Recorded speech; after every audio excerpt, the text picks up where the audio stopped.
podcast for those who suffer, which is everyone. It's a space where we can speak honestly about what it feels like to be in desolate places without losing hope.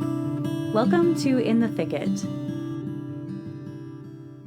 Welcome to this second week of our Advent series. This week we're talking about St. John Paul II the Great, who you probably have heard of before. And we're talking a lot about his ability to live what he wrote and spoke about. He wrote a lot about Christian personalism and about loving the person as a unique and unrepeatable person. And he also wrote and spoke a lot about suffering. And both of those things he lived so profoundly and so well. In particular, in his suffering, he showed us what it means to suffer well and with hope. And we hope that you can take lots of tidbits from this week and take them to your own prayer. God bless you.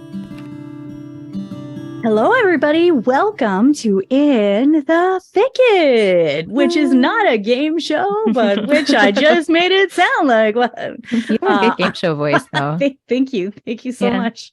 So my name is Erin Kinsella, and I am joined by lovely friends.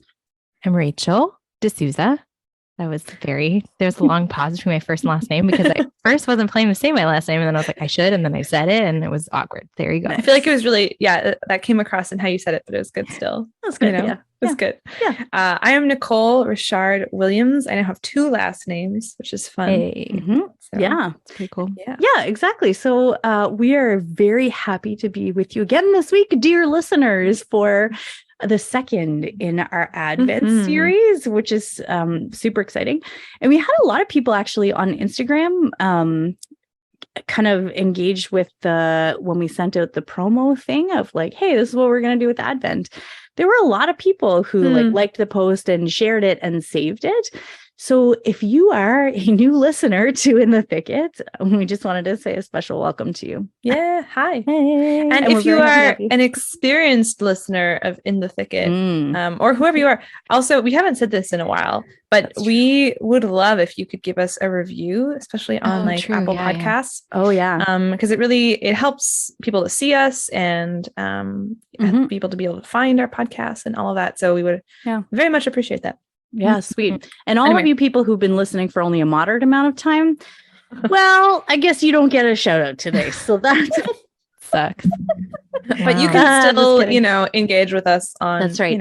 Oh, you know what? We could shout out the people in California, though, because we were looking at some stats about like where people are living. And surprisingly, I don't know what's up with California, but a lot of you California Catholics are like tuning in to our suffering, apparently. I guess a lot of you are suffering. Sorry if life is hard in California for you all.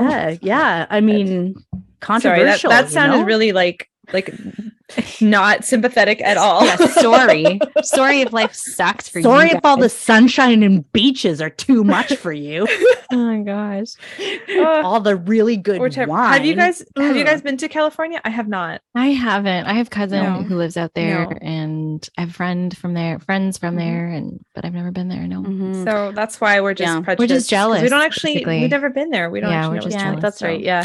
My sister and her husband went there with my youngest nephew when he was really little, like a baby. And they have pictures of him screaming as they put his feet into the ocean. Like he did not like that. Was not into it. He was not into it. Yes. So funny. Yeah. But my sisters, so my brother-in-law's brother and his wife and their 3 kids live in LA. So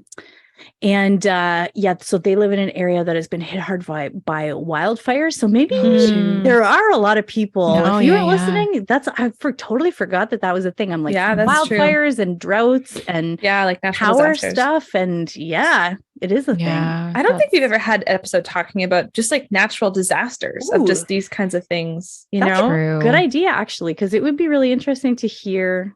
Yeah, I mean, if you've been through something like that, hit us up and let us know if you'd want to share your story. Because I've never been through, I've been through an earthquake once that was pretty intense when I was like 6.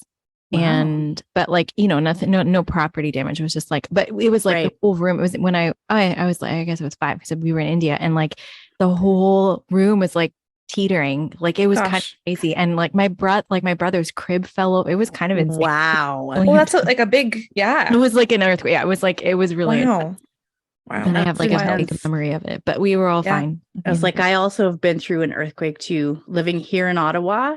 It was, about a half hour to an hour drive away, and it was like a 2 on the Richter scale. So nobody did you felt know anything. that- I didn't Until even know after? it, and I have lived through an earthquake. I'm gonna get hate mail now. I'm not making light of it, but really, we're starting to actually get like some people will reach out if they have a story that they feel like the Lord is calling them to share, and we're like, we love hearing from people. If there's something like that the Lord has brought you through, or a particular thing that you feel like could be helpful for other people, we'd love to hear from you. Yeah. Sweet.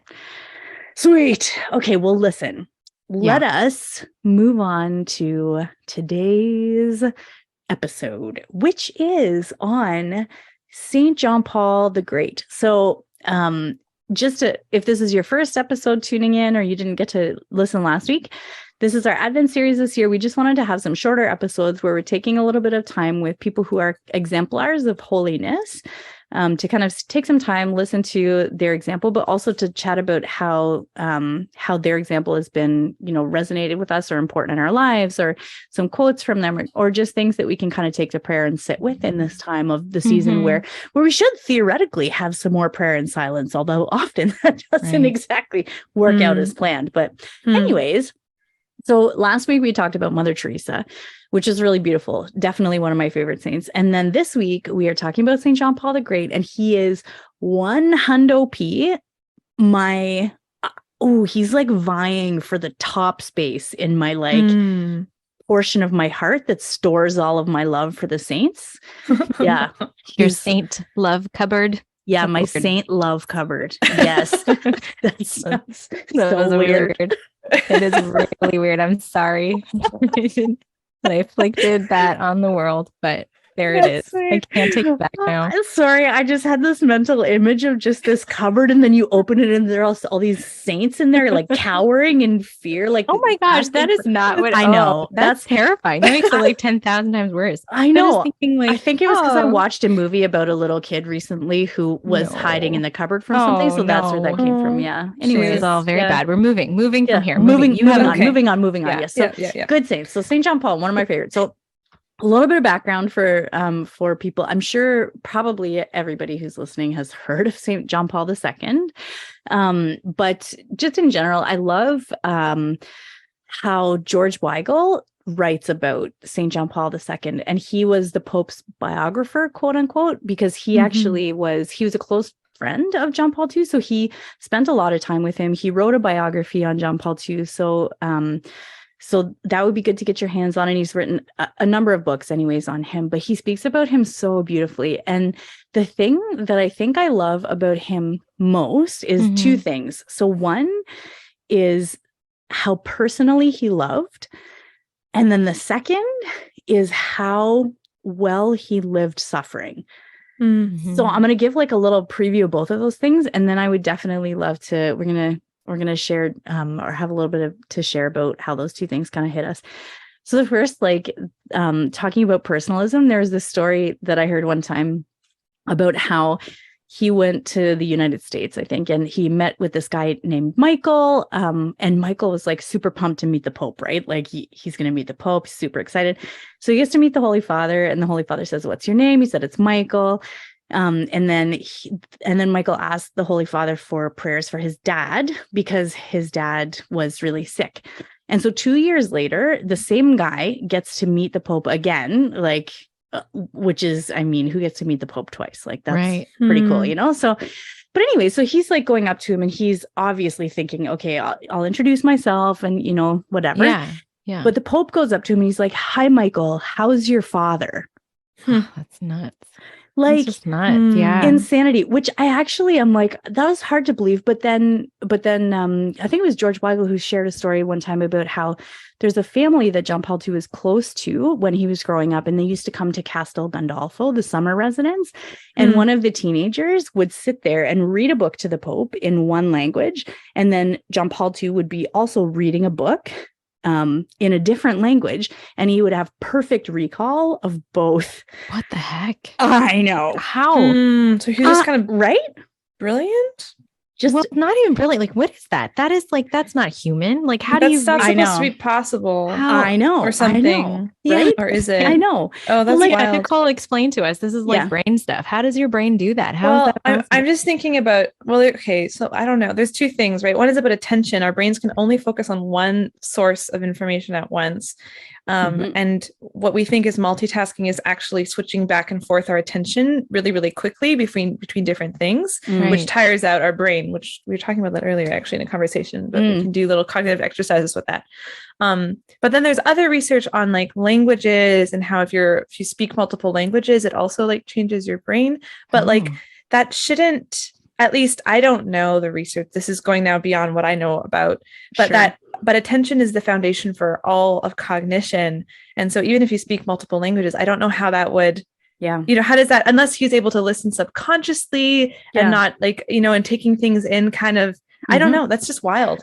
I know. It's just the Holy Spirit. It's just, well, this is the thing, right? Even if you think about like him remembering that guy's name, like that's why it struck me. I'm like, this is the most traveled Pope in all of history, in all of literally all of human history. He traveled more than all the other popes combined. Yeah. Like, and of course that has to do with the fact that there was airplanes, that were invented, and he was like all of those kind of stuff. And he was Pope for a long time and all of those kind of things. Young as Pope too. But still, so can you imagine how many people he met and that so like, it's like that kind of personalism. And I remember when he died, and I was just a few years kind of post conversion at that time. And so he was the only Pope that I had known in my life, because I was born in 1980 and he became Pope in 1979, I think it was. Anyways, or 76. Anyways, so he was the only Pope that I knew. And I just remember like this sense of like fatherlessness almost, like how did that hit you? I remember, was it 2013 that he passed away? No, I think it was.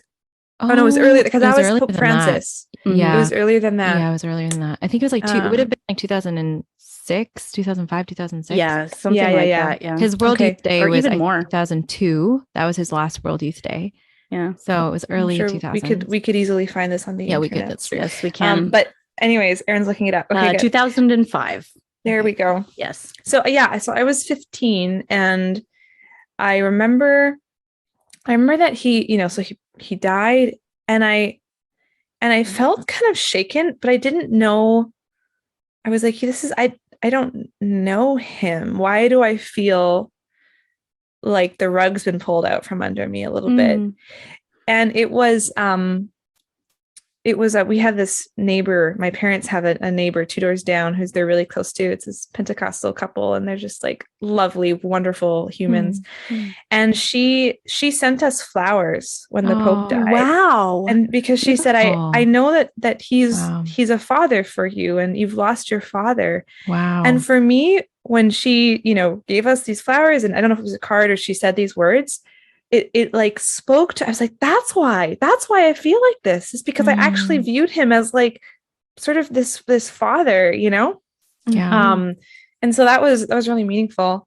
Because that's beautiful.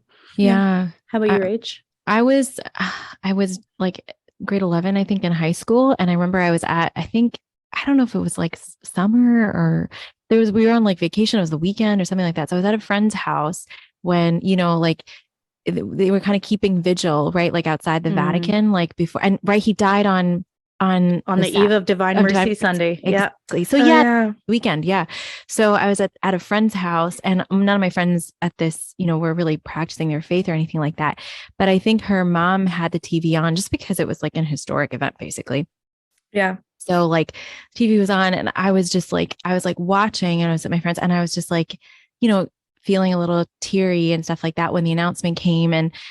And yeah, just, I mean, I grew up with a family where like the lives of the saints were it wasn't just like stories and stuff like that. Like I had people in my life, lots of people in my life who had friendship with the saints, I knew that as a child, that's a real thing.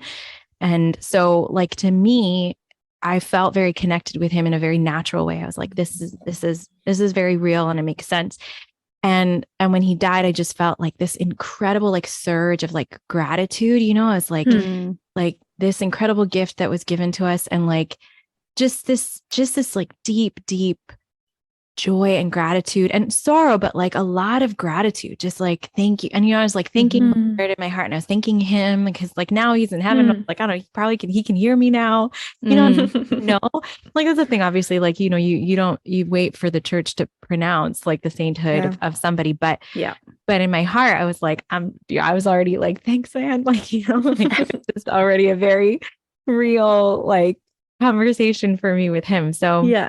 That's beautiful. And he was like, I was introduced to the theology of the body in high school, like in like grade 10 or something. So, and it was life-changing for me. So it was like, there's like a lot of things that, in addition to being the only pope I'd ever known. And also, I don't know if you guys were at the 2002 World Youth Day, because that was in Toronto. Yeah. And were you there for like the papal mass with the big, like, we tell that story. Oh, okay. So I have a story though about that World Youth Day, because my family, I grew up in Winnipeg, but all of our extended family is in Toronto, Ottawa, Montreal. And so we were in Toronto visiting family, just happened to be during the World Youth Day. And, all of us kids were, it was, 2002, I guess. Yeah, it was right. 2002. Yeah. Okay. My mom, grew up in Toronto, and so we heard that the Pope was staying at her old high school, St. Joseph Memorial Park. And so we thought, well, we're just going to go and like line up and see if we can see him. We knew that there was like the gate, and there was like kind of a football field distance. And then there was his helicopter, and there was the building he was staying at. And so we went and we sat at the gate for like 2 or 3 hours. And my dad like had his guitar on him because he just did. And so we like were playing music and whatever when we were friends. And then we saw the Pope like get out into the Pope-mobile and went to the helicopter. And then he kind of like waved past the helicopter, and he came right up to the fence. And so he was in the Pope-mobile, and he went right along the fence. He was like right in front of us. And then we were with my godmother and their family, and the dad of that family.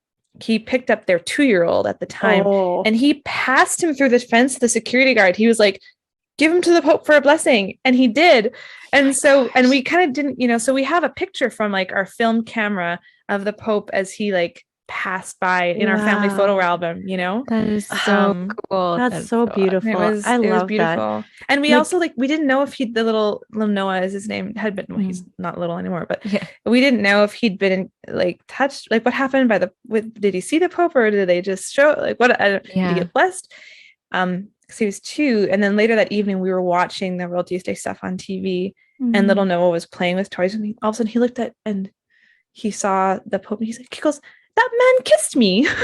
Oh my god! And so he, so awesome. So it's just like this little, Now that's I just love it. Relic. It's like all of these things. Like I'm 100% in tears now, just because I love him so much, like so much. It's so moving. But even talking about these things, it's like, how could this man who is like, who you may have seen once from a distance, and then just on television or something, like have had such a profound impact in the things that he wrote and did.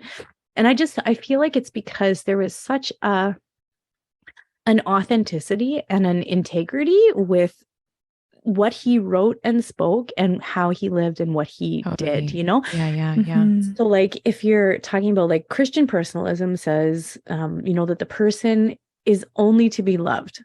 Like the person is never to be used, and no person is replaceable. There's never a Rachel that can be replaced for an Aaron ever. Like we cannot be replaced in who we are, right? We can never be used. And he, like, that's how he lived, like how he treated people, and then it's the same thing in his suffering, even like even from when he was a young boy. So this is just a little bit of background for people, but he grew up in Poland, and he lost his mom when he was 8. His older sister had died before he was even born. He grew up in the time of the Second World War, and so there was a lot of suffering to do with that. He had, while he was in school, a very serious injury where he had cracked his skull, I think, and then something to do with his shoulders, where like one shoulder was like permanently kind of stooped like that. He lost his dad before he entered the seminary.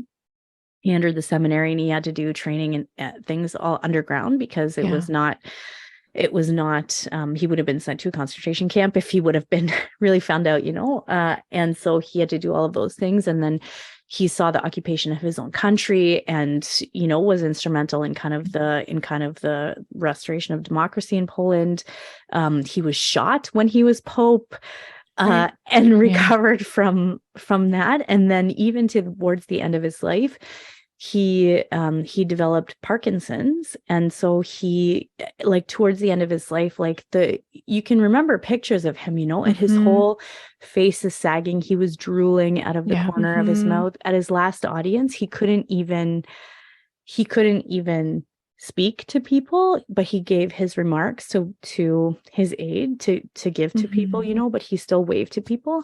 And George Weigel talks about him being, because for those who might not have read it, there's an encyclical he wrote called Salvifici Doloris. And I think for me,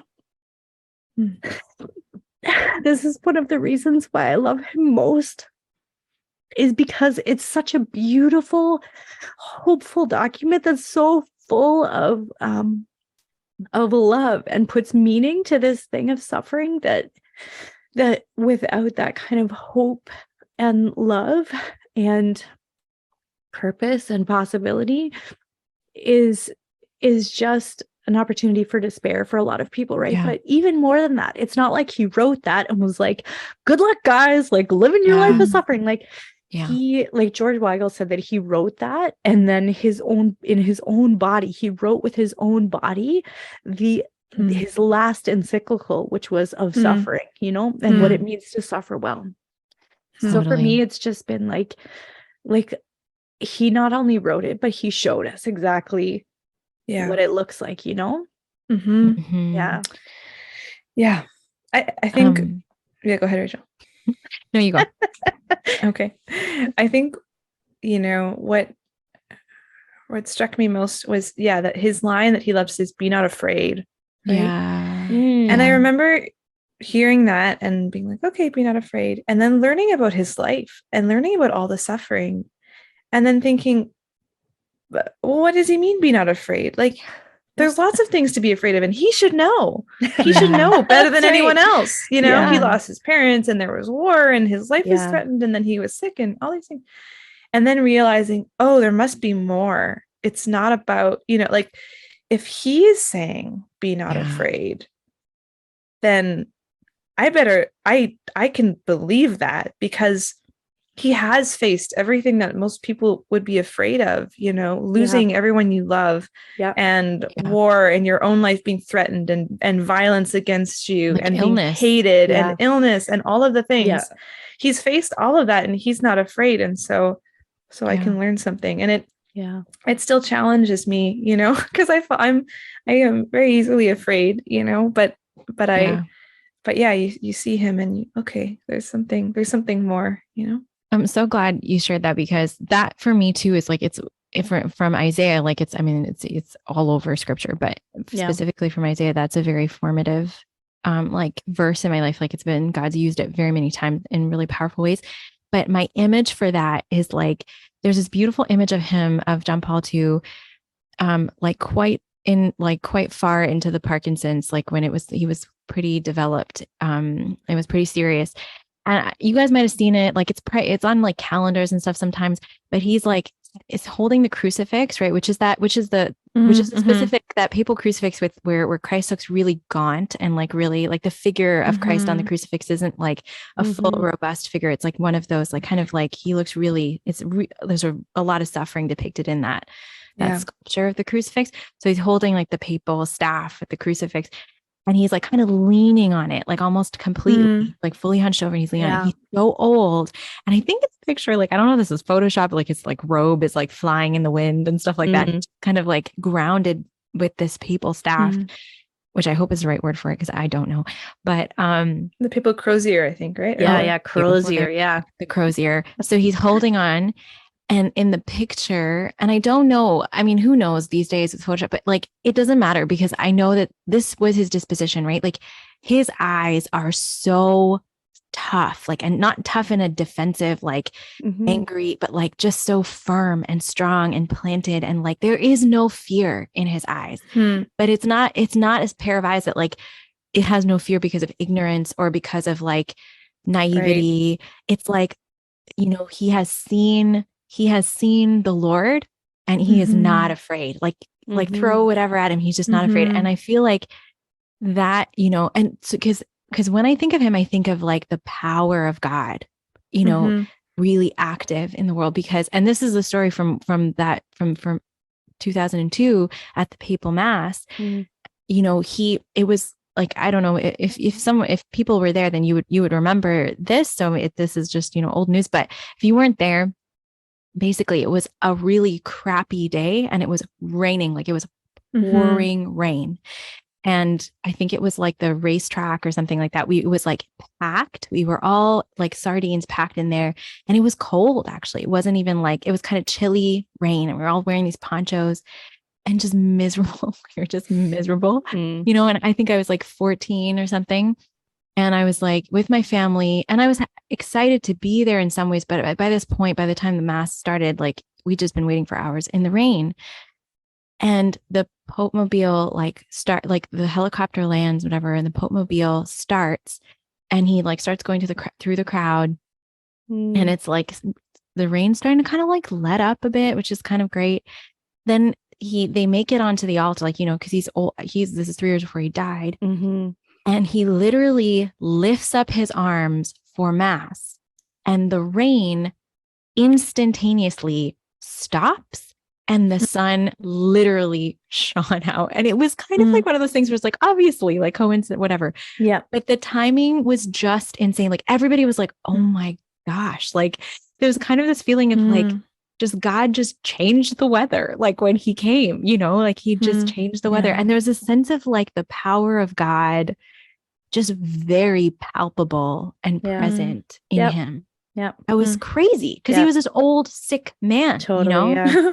Well, but and he felt it. Yeah. And it's like all of those things are like, they're tied up in him in a way. Like people comment on being with him when he was saying Mass, and that he would groan during the consecration, like that he would be so united to the Lord's passion and to his suffering, which is united to his resurrection. Like it's all one active movement, so like they could witness him groaning, but then you see the joy in him and I remember watching one thing, I can't remember what World Youth Day it was from or another thing, but where the whole crowd was saying like, we love you, JP too. We love you, and then he's saying, maybe I love you more. And it's like, there's like the picture of him where he's like got his like, doing the silly thing. Yeah. With the like eyes. Like the Batman eyes. Yeah, exactly. Batman. Yeah. Which is so funny. But then I actually didn't even realize that it was, but for a long time, my favorite quote of his is, we are not the sum of our weaknesses and failures. We are the sum of the Father's love for us and our real capacity to become the image of his Son. And he said that at World Youth Day Toronto, which I totally didn't even realize, Yeah, I didn't either. Yeah, wow. And that's such a beautiful one.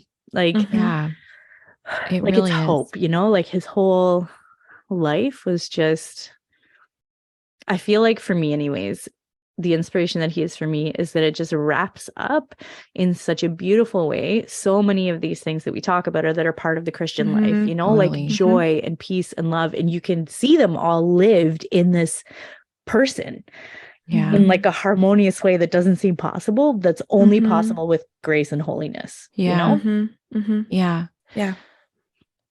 I think he there's so many ways in which he shows a path of suffering, like you were saying, that is not despairing. And I think like our hope with this podcast really is to learn, like you said so many times, to live suffering well, and to have someone so close to us, like not that far away, living in our context in a certain sense. It's been a while now since he passed, but honestly, living in our context in many ways that are still very, very relevant, just able to have this, just carry the presence of God with him, just be so aware and conscious of the presence of God in him, and just let that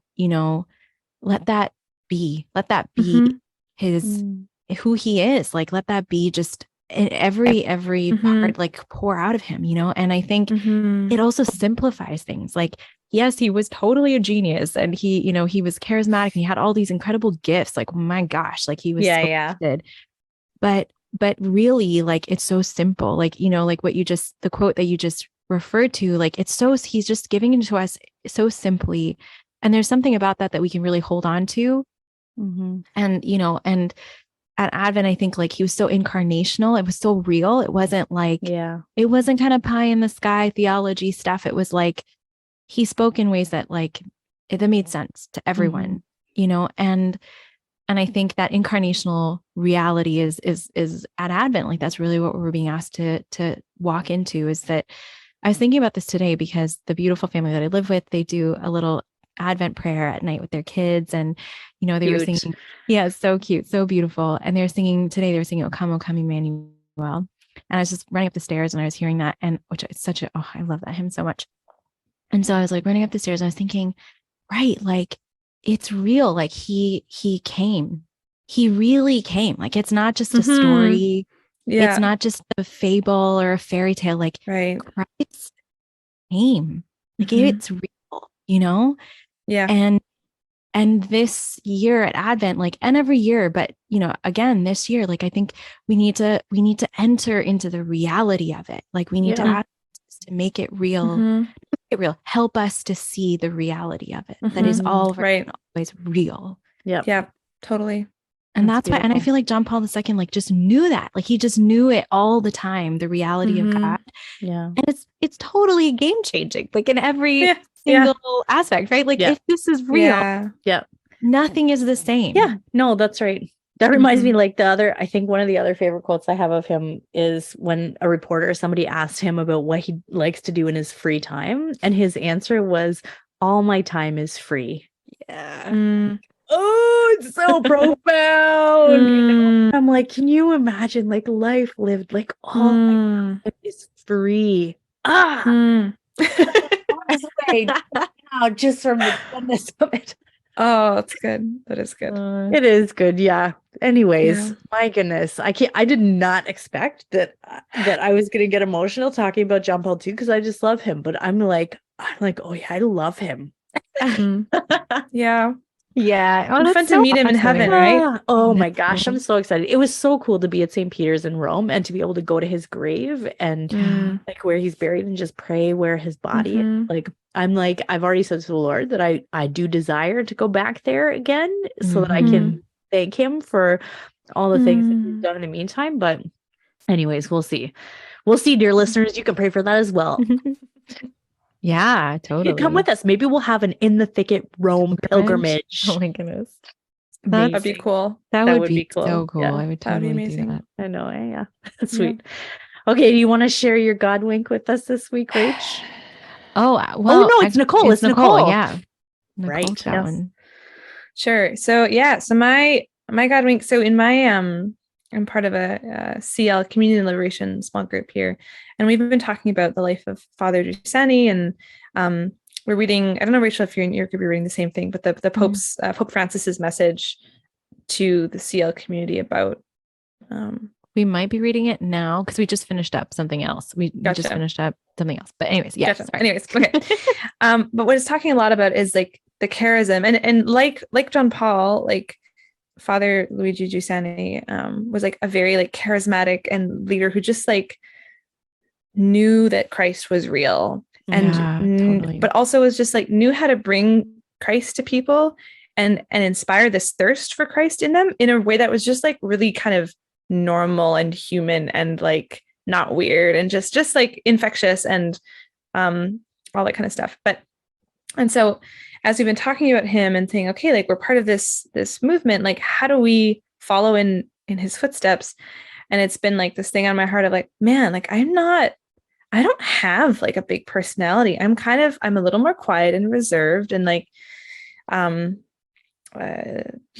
how am I supposed to evangelize like that? I don't really know how to do that. And so, but just being like, just sitting with that question, But the other day, I was walking to my classroom to go and teach, and all of a sudden this student kind of came from a side path, and all of a sudden I was walking beside her. She's one of my students, and so we were chatting, and I asked her how she was doing, and she was like, oh, like not great, and just, rough day or whatever. And so we chatted a while about this and that, and then at the end, I know this student, she's Catholic, and she's very involved in her faith, and so I just said, well, how can I pray for you? And she said, oh, well, you can pray for me for such and such, and then she said, is there anything I can pray for you for? So I said, sure, you can pray for me for, I think I told her like my PhD work or something like that.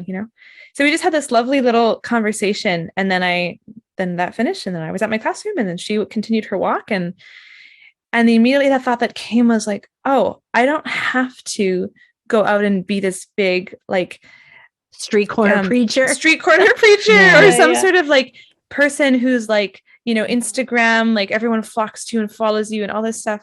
I literally have to just go and do the thing I'm called to do and walk to my classroom. And if there's someone that I need to talk to, the Lord will plop them beside me, right.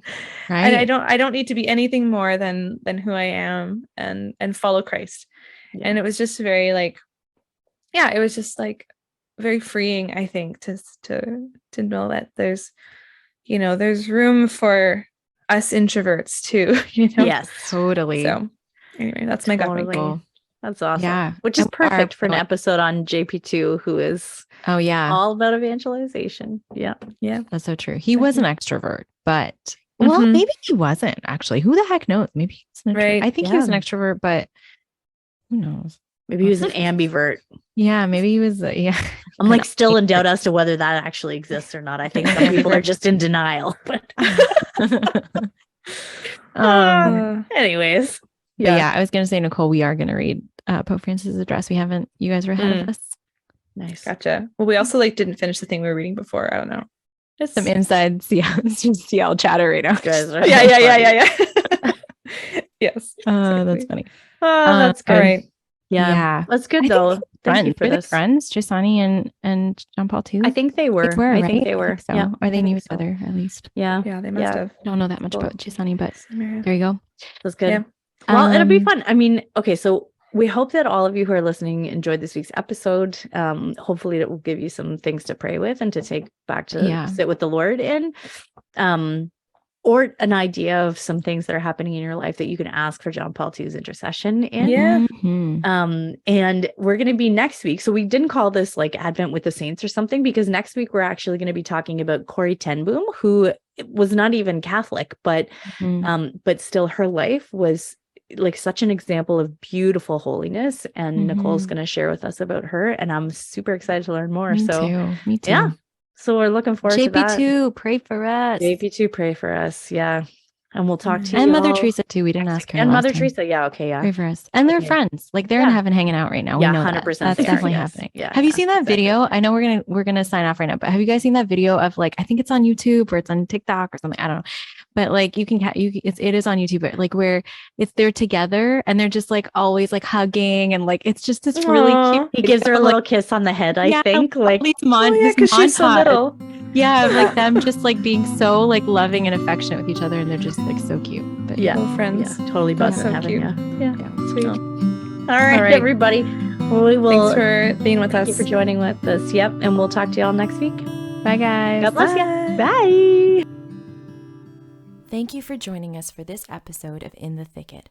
If you like what you hear, give us a rating and hit that subscribe button. We have new episodes every Monday with more stories and honest conversations about life when the going gets rough and the hope and humor amidst it all.